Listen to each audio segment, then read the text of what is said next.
Aksi debt collector bentak anggota polisi bernama Aibtu Evin Susanto saat merampas paksa mobil selebgram Clara Sinta berbuntut panjang. Pasalnya Kapolda Metro Jaya Irjen Fadil Imron murka dengan aksi premanisme yang ditunjukkan kawanan debt collector tersebut kepada anak buahnya. Kemarahan Fadil lantas membuat publik menanti permintaan maaf dan wajah melas dari si debt collector.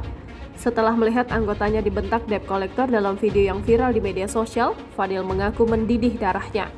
Momen Fadil mengungkapkan kegeramannya dibagikan melalui video di akun TikTok @Kapolda Metro Jaya yang diunggah pada Selasa 21 Februari 2023.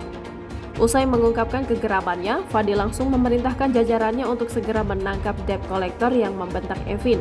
Biarkan dia lawan, tangkap, jangan pakai lama. Ini kasat serse ini jangan terlambat datang ke TKP kalau ada begitu. Cepat respon, cepat tangkap itu yang preman-preman kayak gitu. Menurut Fadil, ruang bagi preman di ibu kota tidak boleh lagi dibiarkan tetap ada.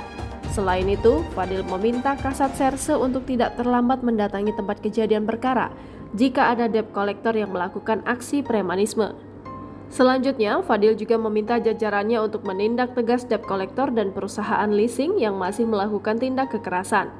Menurut Fadil, jajaran reserse jangan hanya berhenti pada penindakan para debt collector arogan, tetapi juga kepada pihak perusahaan leasing yang memberikan perintah.